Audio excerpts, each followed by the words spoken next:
My name is Dylan Borland, a former 1N1 geospatial intelligence specialist for the United States Air Force in an active duty enlisted capacity from 2010 to 2013. I'm a federal whistleblower, having testified to both the ICIG and ARROW with direct firsthand knowledge of and experience with craft and technologies that are not ours and are reportedly operating without congressional oversight. Because of my direct knowledge of the reality of certain legacy UAP programs, my professional career was deliberately obstructed.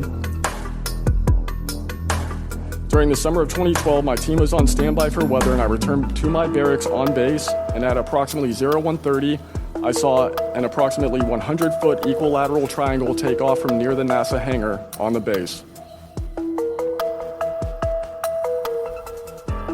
And they counted between 35 and 40 infant and juvenile Bigfoot prints.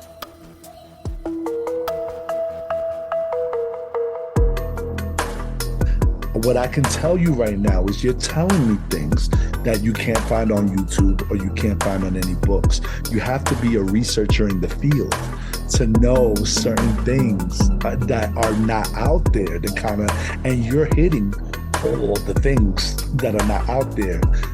I can tell you right now, you're not crazy. And she goes, yeah, you're legit a generational abductee.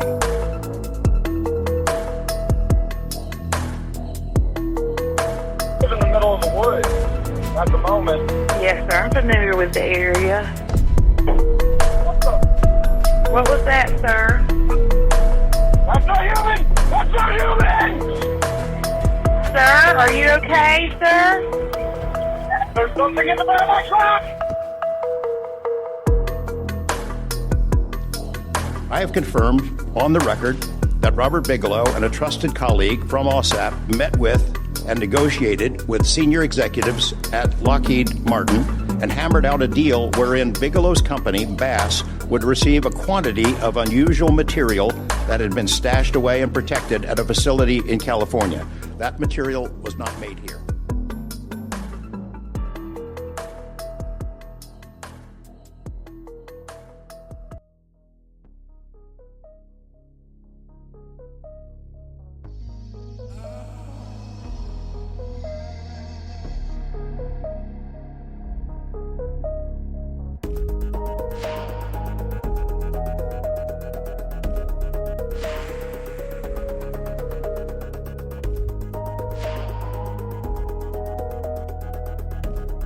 We're back. We're back. Back and ready to rock. Sarah's got a pirate ship on her background, which I love. Where did you get that? The Google machine. The machine. The Google machine. We just finished our recording with Asher Wright, which will be coming out soon. Asher was amazing. Yes. So excited to release his episode. Really cool guy. I've known him since, well, probably a couple years now, because he was one of my first, not my first, but he was one of my first guests on the podcast. And back when I was talking about health and wellness and that sort of thing. And he's just such a really cool guy. Definitely. Yeah, he was awesome to talk to. He has really good insight on stuff. Just the way he was talking about, having too many tabs open, that really hit with me. That resonated a lot. So I get it. Makes sense. Yeah. I kind of got a little twinge with that. I'm like, yeah, I'm guilty. Oh, so guilty. So guilty. I have way too many tabs open in my brain. Way too many. But that's and what I happens. feel like, yeah. I feel like that's kind of part of my problem sometimes, like it's really hard to find that one thing to focus on because there are too many other things to focus on. So shiny object syndrome. Shiny objects, man. It's a thing. Yeah. I do love shiny objects. I am a sucker for shiny objects. And then you could just dangle them in front of me and, oh, what's that? Oh, what's that? Oh, look at that. That's really cool. That's my life. Shiny objects. I could be like one of those greyhounds that was on the racetrack with a rabbit, like a stuffed rabbit that they chase, and then something else would come up. I'm like, oh wait, let's go over here. Oh wait, let's go over here. That's my brain. Angle that carrot. It's a thing. Wasn't there a cartoon character that didn't they make fun of that? Like in the old cartoons, like there was a carrot and Bugs Bunny. was it Bugs Bunny? Oh, Wascally Wabbit. yeah. Elmer Fudd. I love those old Wabbit cartoons. hunting. I love the old cartoons. Do you know where you can watch those? No. Tubi. Oh, we love Tubi here on this podcast. We get a lot of content from Tubi. They should pay us some money. I think we should try to make them pay us some money because we talk about them all the time. You're right about that. But big thanks to them, though, for all their content because it's invaluable. Totally. Speaking of Tubi, there is another, I don't know if you've seen it, but there's another Flash of Beauty documentary. Bigfoot documentary. Did they put another one out? We gotta love we love small town monsters here. Mm-hmm. Seth Yeah, it's Freelove really good. and the guys. Is it Alexander Petikoff or is it somebody else? It's somebody else. I just had it on while I was doing stuff today, and then I was like, man, I gotta actually sit down and watch this. So, yeah, but from what I could tell, it was really good. So that's what I'm watching tonight. Then I'm gonna fire up Tubi, and my dog and I are gonna snuggle, and I'm gonna watch Bigfoot shows. Yeah, definitely. And that kind of ties into my topic for tonight. I am continuing on with the Dogman rhetoric. I dug a little bit further into Dogman, and I thought I'd just kind of recap a little bit, but also kind of expand on some of the things that I found. It's just such a fascinating topic. But Small Town Monsters, I think I mentioned this last time that they do have another Dogman documentary coming out, but they're going to release another one in 2026, and I think they're doing some kind of a Kickstarter for it. Have to look that up. I'm not sure. But yeah, Small Town Monsters, follow them. They're awesome. Heck yeah. I'm gonna look that up right now. But I do want to plug Asher. You'll hear his episode pretty soon. I'm not sure when I'm gonna get that out there in the podcast world, but his content, sign up for his newsletter. He's a writer. He's on this massive goal to write as many books as he can before he leaves the earth. And he's doing a fantastic job. And he started a community that you can join to support your writing efforts. He's doing memoirs, and he's using AI, but not in a bad way. He's using AI to be the way that you can use your creativity to create frameworks, I think, for writing. It's kind of like using AI as a system, not AI to write, but using AI to write your systems and your topics. And then from there, you write. But he's using AI in a supportive way. And so definitely check him out. His website is Memoirs to Millions. And it's pretty cool. Anyway, I signed up for his newsletter. He releases a new newsletter once a week. So I'm excited to check that out. And then also, if you haven't already, listen to the episode that you did with him, season 1, episode 5. Episode 5. Thank you. Yeah, really good. Really good. Yeah. Also, some things that he said on there were very profound. So I love his deep thinking and just the way his mind works. He's got a great mind. Yeah, he even said it tonight. I'm deep. Oh, he is so deep. But the things, I love the way he talked about his family history.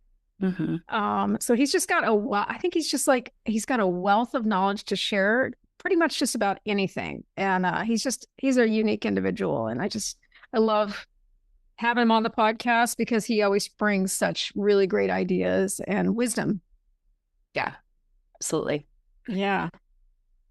So I looked up the Kickstarter for Small Town Monsters, and 2026, they have they're doing a Kickstarter for UFOs, Dogman, and Bigfoot. It is they're doing new films. It's an episodic series. They are raising money for their new series.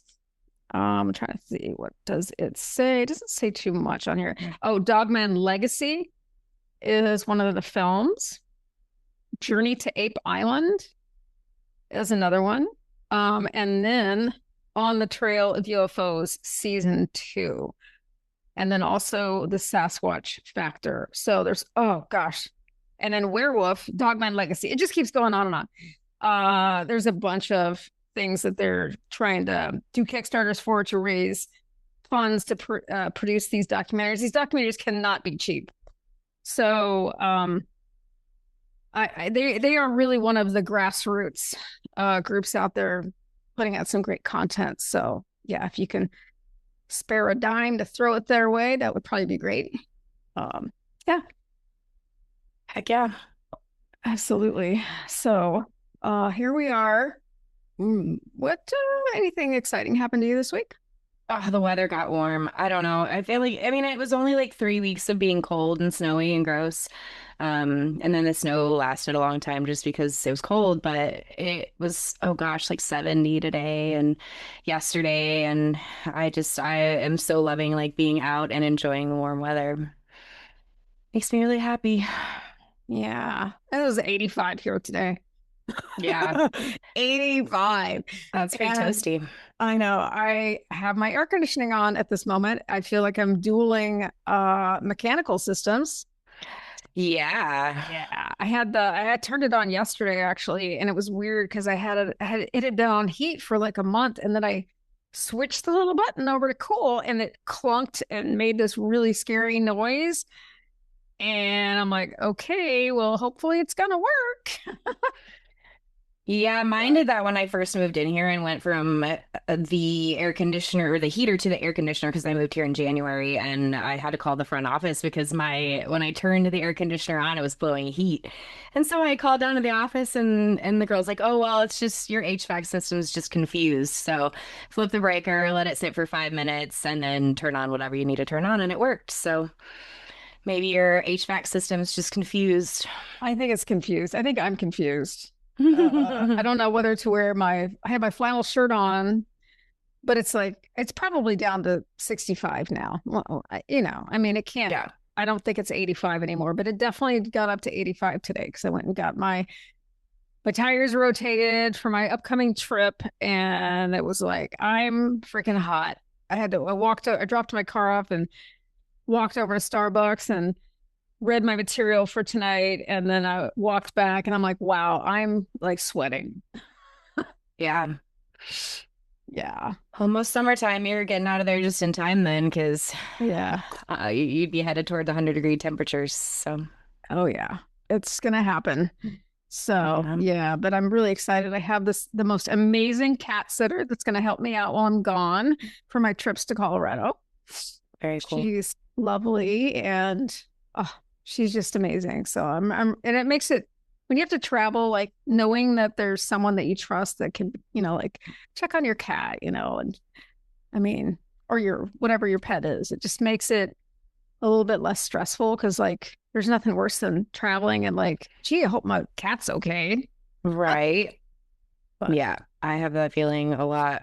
I have a wonderful neighbor who takes care of my animals. So I think people think that you can just leave cats alone, but they get such a bad rap. They are actually very social animals, and they get really sad and lonely. So yeah. Yeah, I know when I was working at home, Alex just got so used to it. And then now that I'm gone, most days, the second that I get home, she just loads her fat ass right on top of me. And that's where she stays until we go to bed. And I lay down, lay on my side, and she loads up on top of me. And she just, I don't know, has to be really close all the time when I'm home. So yeah. No. Yeah. Alex is such a sweetie. I'm definitely kind of worried. I mean, I know I have my cat sitter that's going to check on her, and she'll do an amazing job. But it still makes me a little nervous, to leave her for a couple of weeks. And Yeah. Yeah, and because I know that we have our moments, like I'll have my coffee in the morning and she always jumps on my lap while I'm doing my reading, and it's just our thing, we just sit there and have our little coffee cat talk time. Mm-hmm. So yeah, It's amazing. Cats are amazing. So are dogs. She's a sweetie. Yeah, they both are. I was actually going through pictures the other day and found pictures of Nala and Luther, and I was like, oh, babies. I just remember, do you remember when Nala was on top of my dining room table and there was a thing of lettuce in a cup?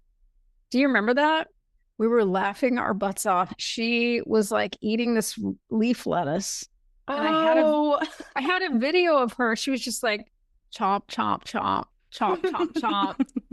And I made a little video of her eating this lettuce. It was the funniest thing. That's not a salad bar. You're a carnivore. Cat salad bar. It's kind of like grass chewing, but not really. Yep. Yeah, Alex loves some grass. She loves my spider plants. So I have to put them up high, otherwise she'll eat them and then throw them up. Just get her a head of lettuce, Get her some cat grass. Yeah. I don't know. I tried the cat grass one time and none of my cats would eat it, but I might try the lettuce again. Yeah. I saw this video of a cat eating a basil leaf. I don't know where I saw it, but it was like, it seems like it's kind of strong. Like it would be potent, you would think, but yeah, very herbally, basily strong. Like, would you like some tomato and mozzarella and balsamic glaze to go with that? Would you like a meatball? Do you want a meatball? A cat meatball? Maybe not a cat. No, that sounds kind of scary. No, not a cat meatball. Not a meatball. No. Not a meatball made out of cat. I mean, a meatball made for a cat. Don't take that the wrong way. Maybe like a tuna ball. Or anyway, that's it for the week, guys. That went the wrong way. A salmon ball. A ball of salmon. So, yeah, you could go get like the pre-made salmon burgers and make them into little meatballs for your cat. Oh my gosh. I don't know if she'd like it. She's so picky. Is she? But apparently my dog will eat anything that she doesn't, because last night my dog was super freaked out. We went for a little walk and there were a couple of coyotes, these massive coyotes that were running all around the apartment complex. And it kind of freaked me out too, because they were pretty big. And I'm like pulling my dog back and like going, get out of here, because of these coyotes. I mean, they scattered, but still, it's like you don't want to see that when you're out walking your dog. They're kind of scary. Yeah. So she was just all kind of freaked out. And then I was like, so we went back home and I was making myself some dinner and blah, blah, blah. And she was just being so weird. And she like crawled under the bed and she was hiding under the bed. And then she got into the cat food, which is like the cat food hiding spot that I had figured out. So then I had to make a wall of suitcases and boxes so she wouldn't get to the cat. It was just this whole thing. Weird. That was my night. Big coyotes. We got some big ones around here, and man, are they large. I didn't realize that they could get that big, but they're pretty big. The ones here are like demon dogs. They're giant. Like Dogman. Oh, how interesting. Look at that segue. No, I don't think they're just big, giant coyotes. I saw a dark one too one time. There was like kind of blackish gray. But the ones that I saw last night, they looked like they were gray, like gray or tan, they were the lighter color. But they were pretty good size though. Weird. Yeah. Everything's bigger in Texas. Yeah, these things are, clearly long, skinny legs and they were skittish for sure, which I was glad for. But anyway, wildlife. I live next to a nature preserve, so there's all kinds of critters. Yep, there sure would be. It's cool, though. Anyway, yeah. So, well, let's see. Anything exciting for me? I was trying to find this video that I saw, and then I it was the cutest thing that I saw earlier in the week. And then I realized it was AI, and I got really, really disappointed. But it was cute, but it just wasn't real. And it just like brought up this whole like excite, but also fright about where AI is going and how we don't really know what's true anymore. And it's becoming the lines are so blurred now. Mm-hmm. So, but it was a really cute video. It was this little girl, and she was talking to a cat, and she was having this conversation with the cat, and she was saying, "No more meow meow." I don't know if you've seen it or not, but then I realized, okay, this is AI, and it's being like repeated over and over again with different toddlers and cats and babies and cats. And it's like an audio, I don't know. It's weird. It's weird how That's these a things bummer. duplicate, but yeah, it was kind of disappointing. So that was kind of like my excite, but then also turned into my fright. Yeah, it is really hard to know.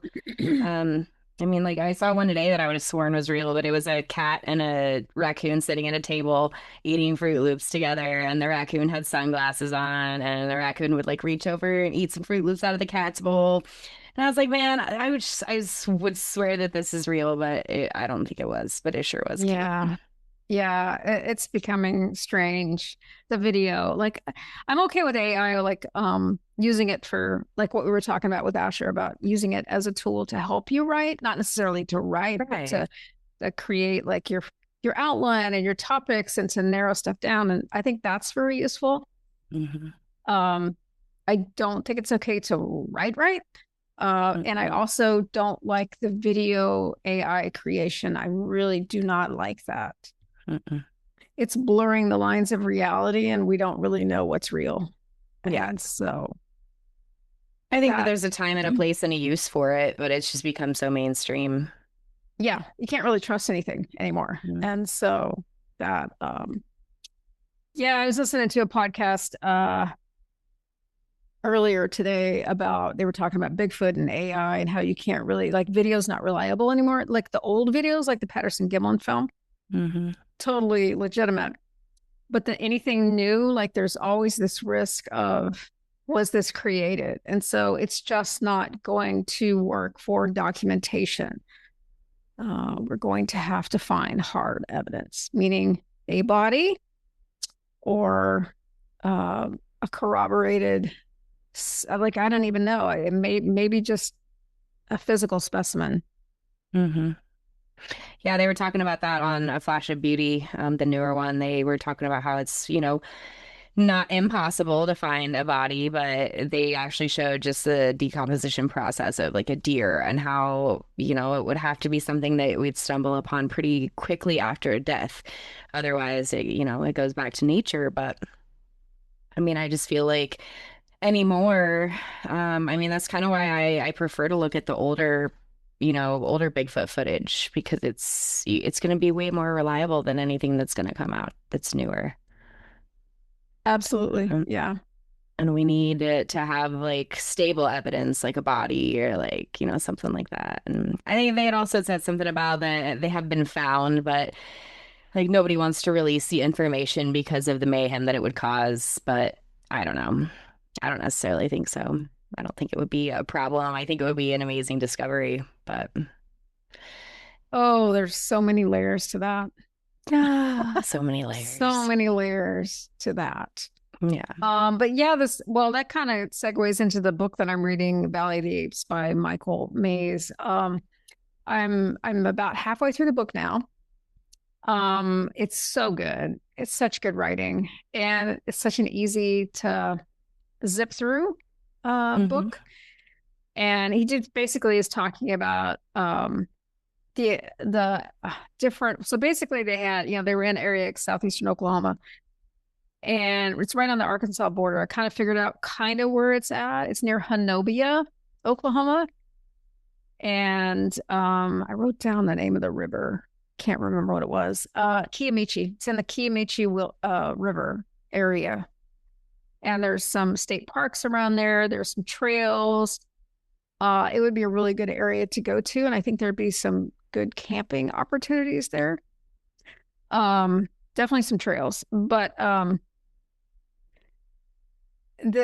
basically this book is documenting all of their different expeditions over years and years and what happened. And so it's the account from the witnesses is pretty fascinating on some of their experiences and what they had happened to them. And it's pretty nuts. It's pretty nuts. I mean, this one guy, Daryl Collier, actually shot at one, and they thought that and then they found some blood splatters, but found it like, I think it was like weeks later or so. But took like 7 rounds out. I think it was 7 rounds out of. I mean, they're basically. Yeah, and I'm not sure if I agree with this or not, but also I think that I see both sides to what their objective was and maybe still is that, look, until we have a specimen, it will not be recognized. And so, no, of course, they don't want to, but their objective is to help protect the species. And so that is their goal. You know, they want to protect it, but they can't get anyone to if you can't get anyone to recognize it, then it's in the realm of, oh, it's just a unicorn.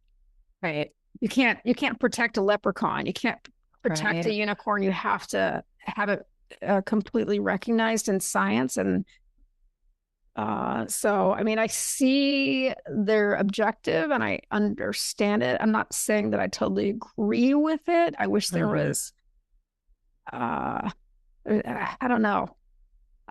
Science is funny that way, especially when it comes to zoology. Like, you want to recognize a new species or a new kind of rabbit, you have to have a specimen. And so, you know, or a rat or, you know, whatever, a butterfly, you have to have a specimen. And that is why that's just what it is. And so I don't know. I don't know how I feel about that, but gotta watch the new Flash of Beauty.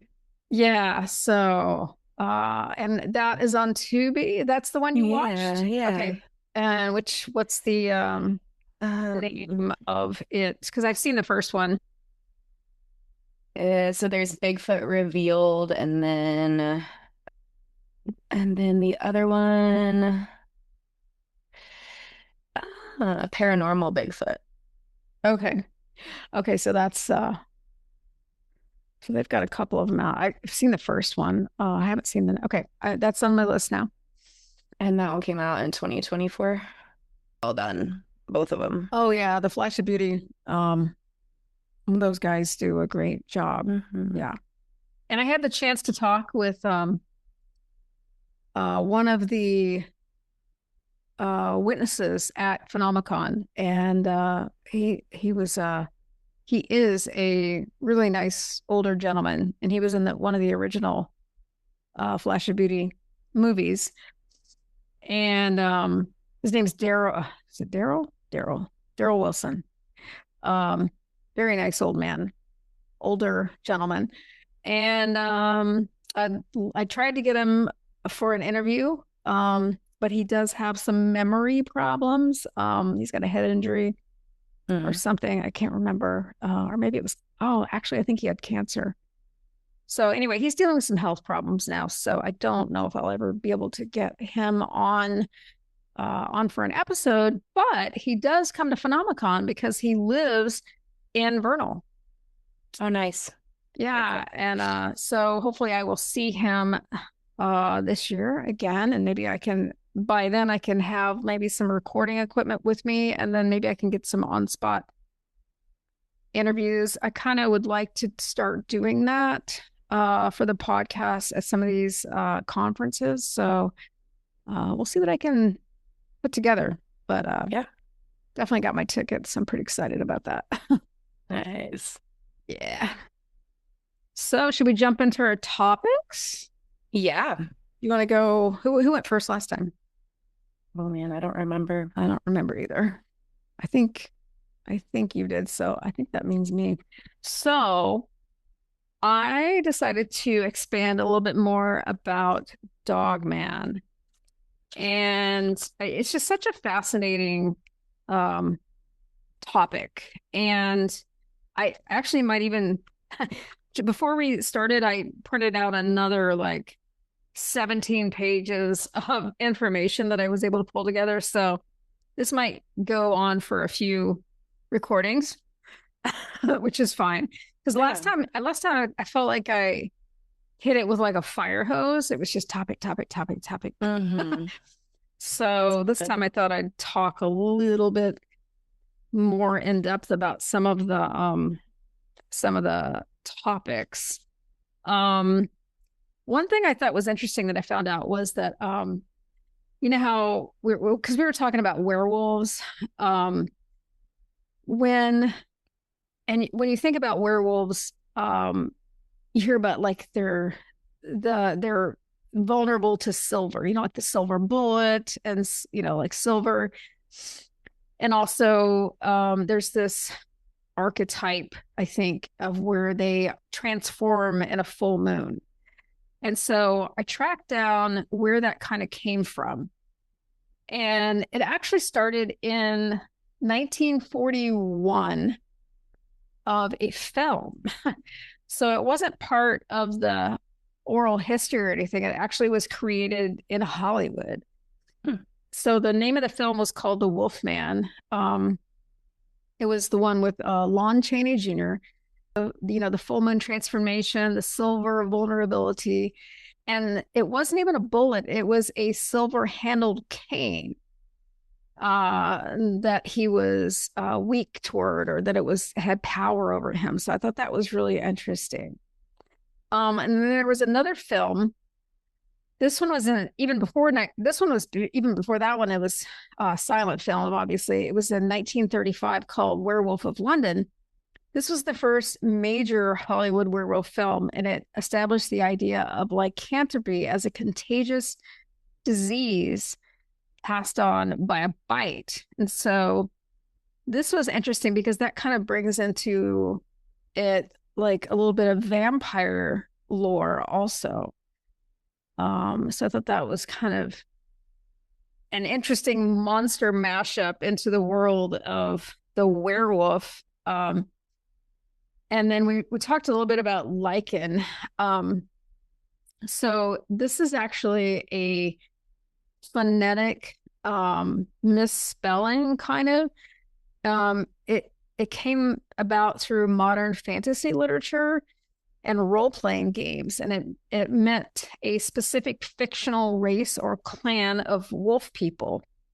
But it comes from ancient history. And I'm looking through my notes here to see if I can find, I think it was like Greek.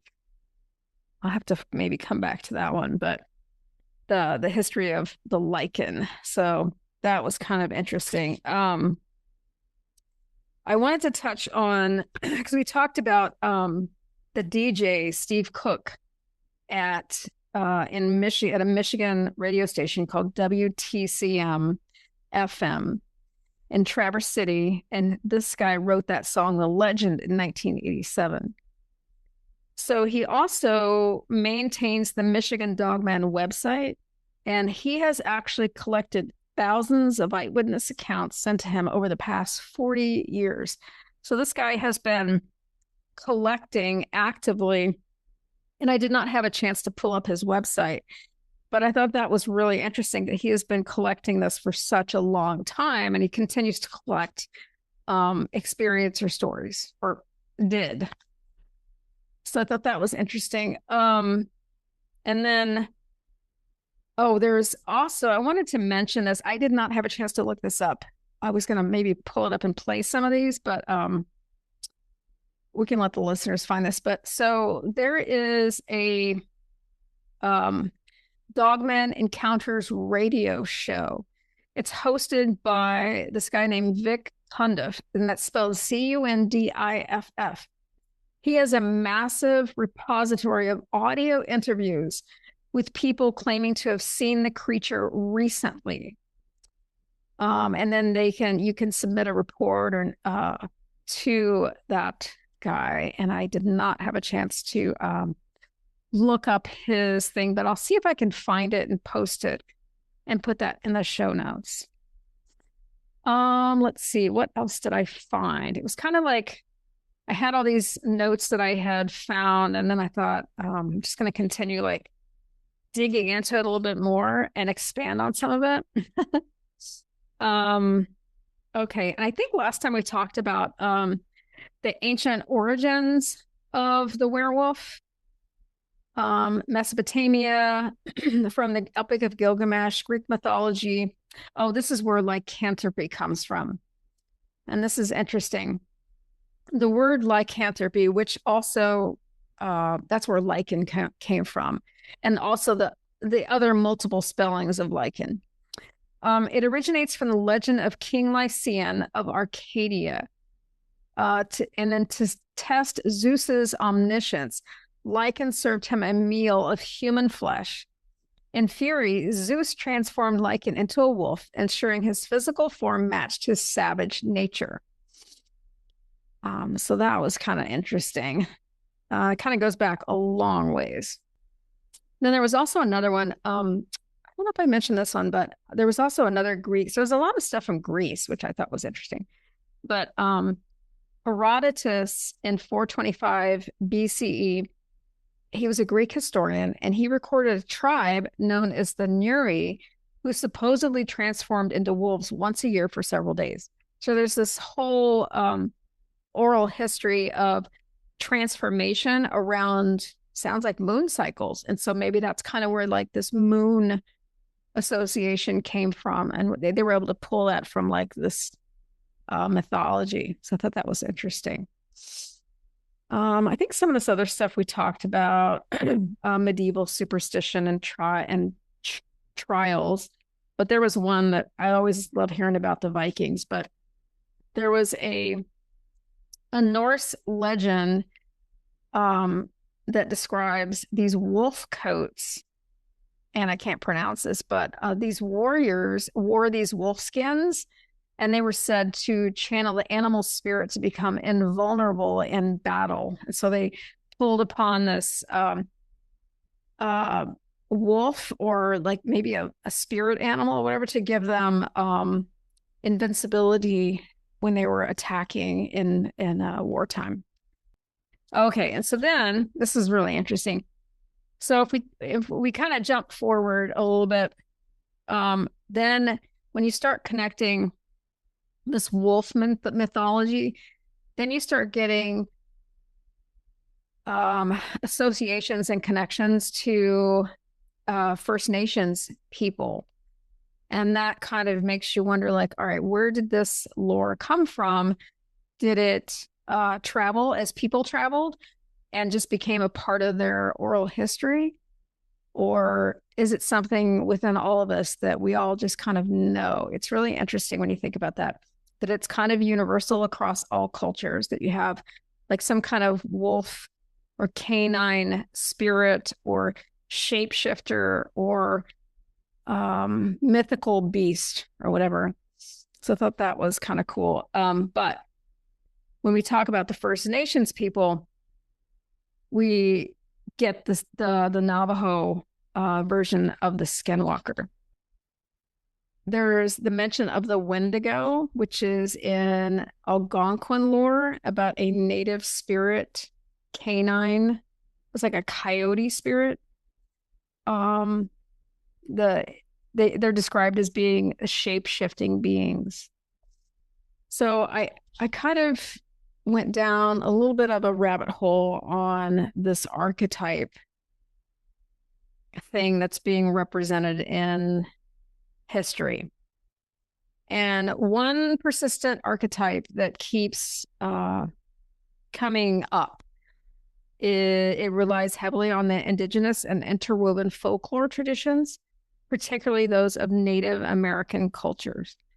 So in many retellings and comparative studies, this version is in relation to the Navajo skinwalker or similar shape-shifting canid spirit. And then the Dogman occupies a spiritual battlefield, not simply a biological one. The writers and storytellers, they'll reference powwow tales. They'll have tribal guardian spirits or curse lore that predates way before modern cryptozoology. So these are ancient man-beast entity stories. And then they get kind of still retold in storytelling. And then you have like modern sightings to corroborate the stories. And so it's just kind of like a circular thing that keeps it's just interwoven in their culture. It's not necessarily just the Navajo. They're in a lot of indigenous North American indigenous culture. Anyway, that was just kind of a little bit about what I found out. I think I'm going to continue reading about this and finding out a little bit more, because it's so much, and it's really fascinating to see how it's tied in with the modern take on things. I will actually, you know what? I am going to read this one thing that I found, and then I'll wind it up. So in the Navajo or Dene tradition, the skinwalker stands apart because it is not a mythic being or ancestral spirit at all, but a human who has chosen to violate sacred law.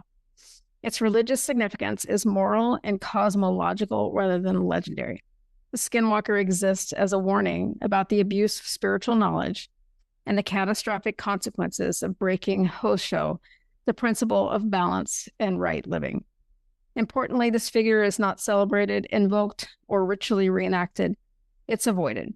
Silence itself becomes a form of spiritual protection. In this way, the skinwalker functions less like folklore and more like a theological boundary marker. It defines what must never be done. And so that kind of goes into why they don't mention the name Skinwalker, and they don't want to talk about it because they just don't want to invoke it. It's kind of taboo to talk about it. So interesting. So that was my mini dive into a little bit more about Dogman. It wasn't really specifically about Dogman. Some of it was, but it was more like a little bit about the history, and then and you can kind of see how it just kind of splays out into many different topics and subjects, and it's kind of just in our memories somehow, and so it's fascinating. Yeah. Well, and like you're saying, there's so much to read and so much information, because I do think it goes back to so many decades, generations, centuries even. And within each culture, I feel like each culture has their own version of a werewolf or dogman or whatever it may be. So there's a lot of ground really to cover with that. Oh yeah, definitely. I definitely want to keep reading. Like I said, I have like 18 more pages to read, so there might be part 3. But it'll be interesting to learn more about it. So yeah, I can see why Linda Godfrey kind of got sucked into it. I don't know how many, she researched it her whole life, and then she ended up publishing book after book after book about it. And so I'd like to read her book. It seems like that might be the seminal book to read about it. And so I'm sure she has a really deep take on it. And she probably researched it more than anybody. So I feel like I'm just scratching the surface on it. But yeah, so that was my dive this week. Nice. And you can always go on my favorite Tubi, and I did notice today there were a lot of just different kinds of different documentaries and movies and all kinds of fun things to watch on there. So you could do a little reading and a little watching and see what you come up with there. Definitely. I know what I will be zoning out to on my travels. I will be watching documentaries. Yeah. Yeah. Yeah, and then Linda Godfrey is it like an Audible book? Could you listen to that while you're driving? That is such a great idea. Yeah, I have like 8 Audible credits now. Yeah, that sounds like I bet you, I'm going to look that up right now. I bet you she does. Yeah. And I will report back here while you are getting your topic ready. I'm just going to look this up. But I bet you she does have it for sure. There we go. Yeah, sometimes I feel like that's such a good way to shorten up a trip. Oh yeah, I already have like one book downloaded, but I'm always game. So let's see, Linda Godfrey. I'd help if I could spell it right. Oh yeah, The Beast of Bray Road, Linda Godfrey. Boom. Her other books that are on Audible, she's got I Know What I Saw. That one, I think that was her last one that she published. American Monsters, Monsters Among Us, Real Wolfmen. Yeah, she's got a bunch of them up. So yeah. There you And go. her last one, I Know What I Saw. That was the one that she published. I think she published that one right before she died. It was published in let's say, I don't know if it's going to tell me the year. I thought it was like, oh, it's 2019. Okay. So that might have been her last one. And then The Beast of Bray Road was published. Look that one up. Oh, that one was, oh, and it was published before. This is saying 2025, but I think that was just the audio when the audio was released. So yeah. Okay. Well, Linda Godfrey, she is on there. Nice. I always wonder what it is that gets people into, well, I wonder, but I know like getting people into having just that fascination and that obsession with these things. Yeah. It's very cool. Some people go all in. I think it's interesting that we just interviewed Asher and he's a writer and he's talking about the writing process. And we're kind of asking like, this is interesting. Maybe I'll write about this, like you never know where you never know where a topic's just going to grab you. And you're like, I want to know more. I want to know the most I can. And then all of a sudden you're at your keyboard and you're typing and you're writing a story. So who knows? Yeah. Very cool. Yeah. Awesome.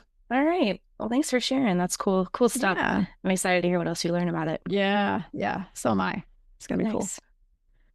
Cool. Well, yeah, this week. So I've always had just a weird fascination with ghost ships and really just the mysterious things that happen in the ocean.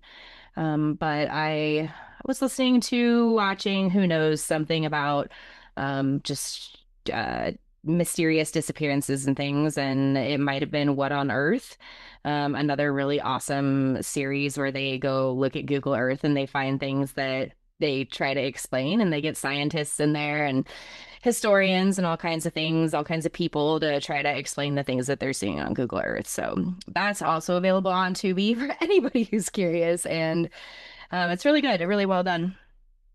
So I wanted to talk about, there are a few different ones that really caught my attention. Carroll A, Mary Celeste, Flying Dutchman. Pretty much everybody knows about the Flying Dutchman. The SS Orang Medan, the MV Joita, and Octavius.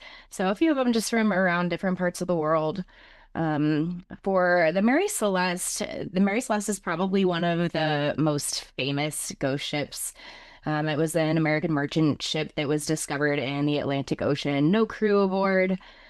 She really had a very interesting past. She was originally named the Amazon, given a new name a new name after just a whole bunch of weird stuff was happening on the ship. So they just decided to rename it. An investigation into it just like found really no evidence of foul play, but basically what happened is they found it between the Azores in Portugal with the cargo intact. There were no signs of a violent struggle. The ship's lifeboat was missing, which is really kind of consistent with the Mary Celeste and the Carroll Deering. But the lifeboat was missing. All the science suggested that they deliberately evacuated, but there was no reason that might have happened. There are a lot of theories on it. A lot of people thought it could have been an alcohol vapor explosion, piracy, or natural disaster or something like that. And it's often cited as probably one of the most famous real life ghost ship mysteries. I hadn't really heard of it until I started looking this stuff up. So that's really pretty fascinating. I think like Clive Cussler, the author, he had claimed to have found the wreck of it but later they like, analyzed the timber and they just decided that it couldn't have been still, the wood was still living at least a decade after the Mary Celeste sank. So he didn't find the wreckage there. Oh, wait. Um, Okay, I have to interject. So Clive Cussler, the Yeah. suspense novelist, mhm, he went out looking for the Mary Celeste, or he mhm. just like ran into it on his boat. Like, what did they He was say? an adventurer. It doesn't go into really into detail, but he liked to go out and he looked at shipwrecks and stuff. But after they found the timber and he brought it up and they tested it, they decided it wasn't possible. So That is so cool. Yeah. If you're an author and you're actually like really out there like looking What- for stuff, that's so cool. talk about inspiration. I mean, Yeah, that would be I super found it. cool. That's cool. Okay. Mm-hmm. What's weird about it is that the last entry into the ship's logbook, it really didn't seem like anything was really wrong. It was just another day. So there's nothing that would indicate that they were being stalked by pirates or anything like that. I think the theory of exploding from alcohol fumes doesn't really make sense because there would have been signs of an explosion. So, that really didn't pan out for me as being a reason. But the next one I want to talk about is the Flying Dutchman. Flying Dutchman dates back to 17th century. So the Flying Dutchman was legendary more than anything, said to be doomed to sail the oceans forever. And what they say is that anybody out at sea that sees the Flying Dutchman, they are going to have bad luck for the rest of their life. So it's really kind of dark and gloomy. Sightings historically are around Cape of Good Hope, so South Africa. And there have been operas written about it and books, of course, and all kinds of just different things written on it. And The ski run at Keystone, Flying Dutchman, yes, exactly. right? The Forgot one about that that. keeps on going. Mm-hmm. That's school marm, but Yeah. They say that it could be rooted in mirages. Just, sailors out at sea seeing mirages and fog, clouds, whatever, or just exaggerated tales. So no definitive evidence that it really actually existed. And then the SS Orang Medan was in 1940s. It was a Dutch cargo ship found drifting in the Strait of Malacca after a distress call. So there's actually a distress call from that one. The crew was reportedly found dead with expressions of terror. So I think that's probably the creepiest part about it. So they SOS'd out. No clear cause of death was identified. And then while they were towing the boat back to shore after they had located it, the ship allegedly exploded. So that's a oh my bad luck right there. God, this is called the SOS Doubt. The SS Orang Medan, Ourangmedan. Oh, okay. Oh wait, where did I get? Okay, SS. What is it? O. Ourangmedan. Okay, I just want to be able to find these, and then I can Yeah. post the pictures. And this Okay. one's interesting because it's another one, kind of like the Flying Dutchman, where they can't really, there's a lot of debate as to whether this actually ever occurred, or if it was just a series of stories made up, urban legends, that type of thing. So, and then MV Joyita was 1955. That was a merchant vessel found abandoned in the South Pacific. It was partially submerged, but still floating on top of the water. And all the passengers and crew vanished. There was no trace of them, no sign of, anything violent that had happened. Ship was structurally sound. The ship was structurally sound. That's hard to say. Say that 50 times. And equipped with life-saving gear. So they would have had all their life jackets and lifeboats and all that was all on there, but it was still there. And then evidence suggested chaos was on board, but with no explanation. So there could have been, it could have been pirates or something like that. One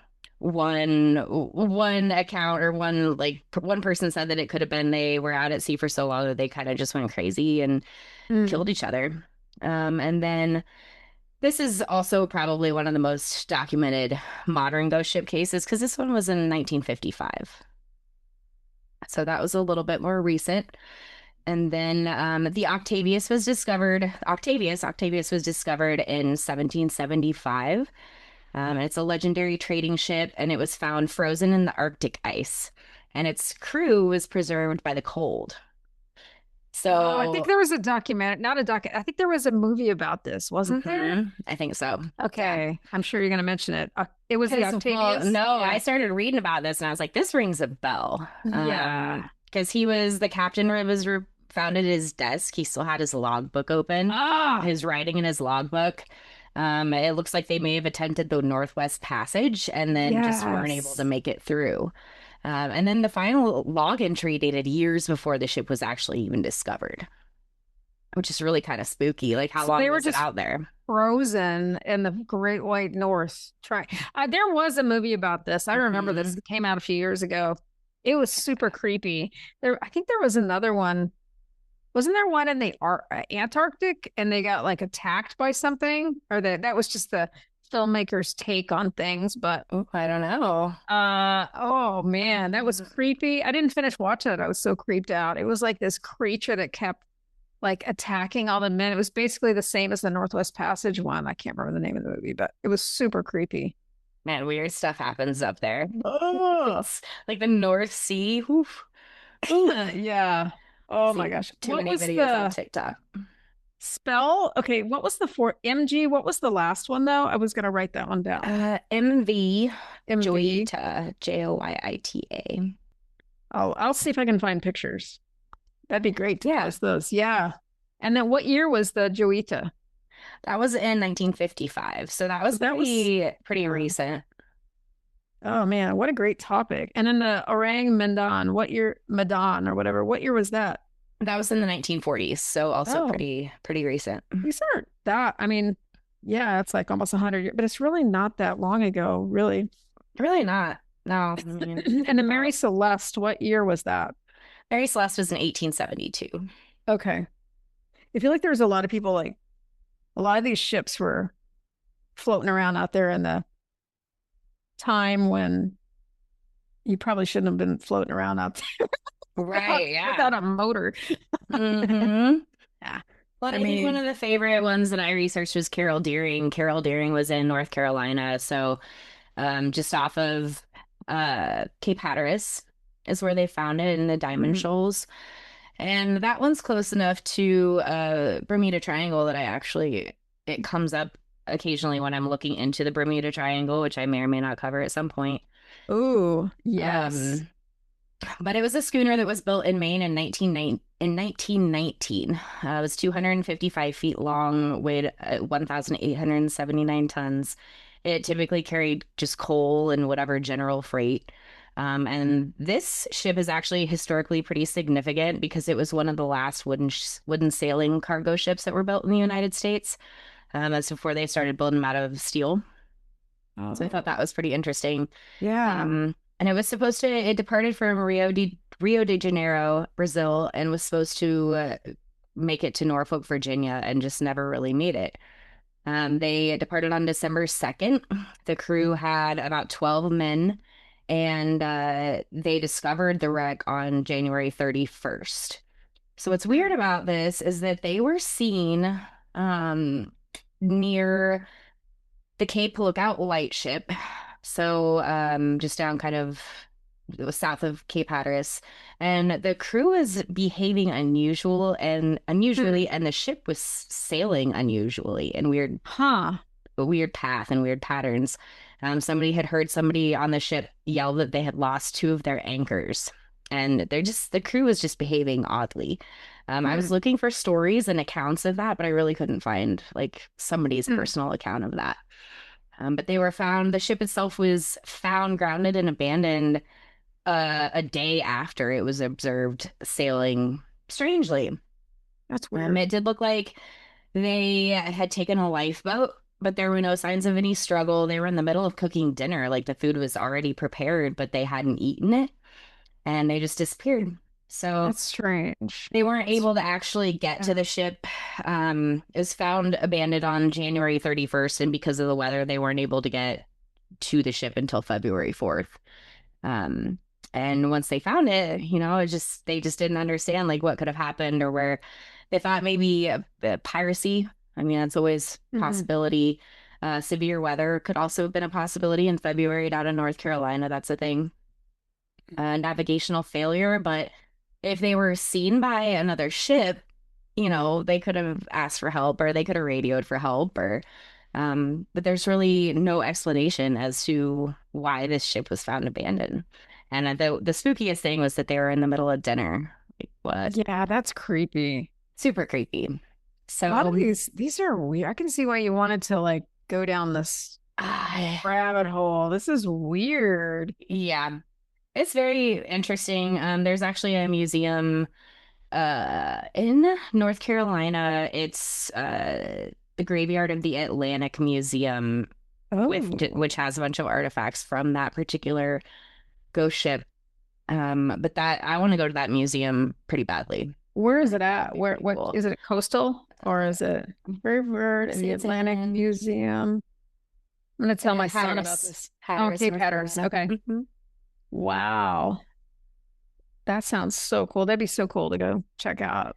Wouldn't it? Yeah. Yeah. You And I don't know what it was. Like maybe it was Titanic as a kid that got me into this kind of thing, but it's always just been so fascinating to me. I think that there's probably a lot of ships, like old battleships and ships that are super haunted. There's a bunch of them. Like I've been onto the battleship Texas down near Galveston, and that thing is so creepy. Like you walk down down, down, and they have like little displays set up like what life was like, and it's just creepy. And it creaks and it moans and it makes weird sounds, and it's cold and it's strange. It's just so weird. It's very cool. It is creepy. Wasn't there, what was that haunted, really famous haunted battleship? Gosh, no, I don't know what it is. I'm gonna have to look it up. But they like North some of the Carolina, USS North Carolina and USS Alabama both stick out to me. this one that I'm thinking of, they've like Ghost Adventures went on there and did an investigation. But okay, now I gotta look this up. I think it was a battleship. I'm just gonna plug it into the Google machine. USS North Carolina is down in Wilmington. Oh yeah, there's that one. Famous hauntings. Let's see. The Hornet, the Lexington, that one's in Corpus Christi. USS Arizona, USS Salem. Oh, that's creepy. It's not bring what? I gotta find this because there's where in the hell? This is not ringing a bell. I don't know. It's like Mary something. Okay, I don't know. It's not telling me what I want to. Anyway, I'll look it up. But couple of the ghost investigation teams have gone onto this particular ship, and they just get crazy amounts of activity. Yeah, I can't remember what it was. I know what you're talking about. I can't find the name, but Queen Mary, RMS Queen Mary. Yes, that's it. The Queen Mary. Yeah. Okay, where was this at? Hold on, I gotta look this up. Queen Mary. Oh, it's in Long Beach, California. Long Beach. Yep. Okay, that makes sense. That's the one for sure. You can stay on it for $130 a night. Let's do it. It says it's a historic retired British ocean liner, 1936 to 1967, permanently moored in Long Beach, California, serving as a floating hotel, museum, and tourist attraction known for its luxurious Art Deco style, World War II service as a troop ship called the Gray Ghost, and alleged hauntings. It offers tours, dining, and overnight stays and original staterooms. Oh, yeah, that's the one. The Queen Mary. Oh, look at that. $130 a night. That's not Wow. You can stay on the Queen Mary. Whoa. The RMS. Yeah. Oh, yeah. So it was a British ocean liner. That makes more sense. The RMS Queen Mary. Yeah. That would be super creepy. That would be awesome, though. It'd be fun. It'd be fun. We went on a cruise out of San Diego when I was like 20 or 21, and we got to go on the USS Midway. And that was really cool. I want to say it's a battleship. I want to say it's a freight tanker. Wasn't that for Pearl Harbor? No, USS Midway? Mhm. That was Pearl Harbor. Oh man. That was a really cool one to go on. That was really, really awesome. Yeah. Got some cool pictures from there. I should resurface those pictures. I bet my mom's got them and see if there's any stuff going on there. There you go. But yeah, that one was an aircraft carrier, I think. Oh, let me look it up. Just so we're not. USS Midway. It was a Midway class aircraft carrier. Dun, dun, dun. Where is it? Navy, U.S. Navy, served for 47 years from 1945 to 1992. It was World War II, world's largest carrier until 1955, and the first too big for the Panama Canal. Named after the 1942 battle that turned the tide of the Pacific War, the Midway was the first of 3 large carriers with armored flight decks and 120 planes. That is so cool. Yeah. Very cool. Yeah, and it tells you about the museum. I just love this kind of stuff. Yeah, it's so cool. Yeah, maritime hauntings are the best kind of hauntings. Well, we know what ship we're gonna land because it's a ship. It's a ship. Yep, it is a ship. I think it should be the Dutchman because it should be very haunted. Dutchman's very haunted. We can ask AI to plug us into the Flying Dutchman. I think we should be pirates, though. We should absolutely be pirates. Yeah. All right. You're gonna plug that into the image maker for our cover. Yeah, I need to be doing a bunch of those. Those will be fun. Oh yeah, I love it. All right. Well, that's how we're gonna land this week. I love it. Yeah. It's good stuff. Good stuff. Good stuff. All right. All right, folks. It is late. Have a safe week. I gotta go finish my tacos. It's taco time. Ooh, tacos. Nice. Taco time. And I'm gonna go watch some documentaries on Tubi. You should. I think I'm gonna do the same. Yeah. All right. I'll see you next time. See you next time. All right.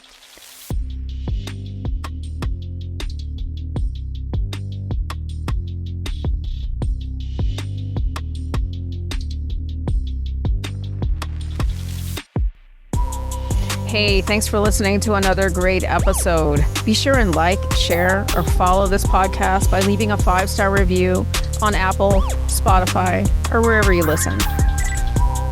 If you have an experience you'd like to share, be sure and reach out to verbalecho@gmail.com. If you know someone who'd like to tell their story, please send them our way. I want to talk to them. No guardrails. Have a great week, friends. See you in the next episode.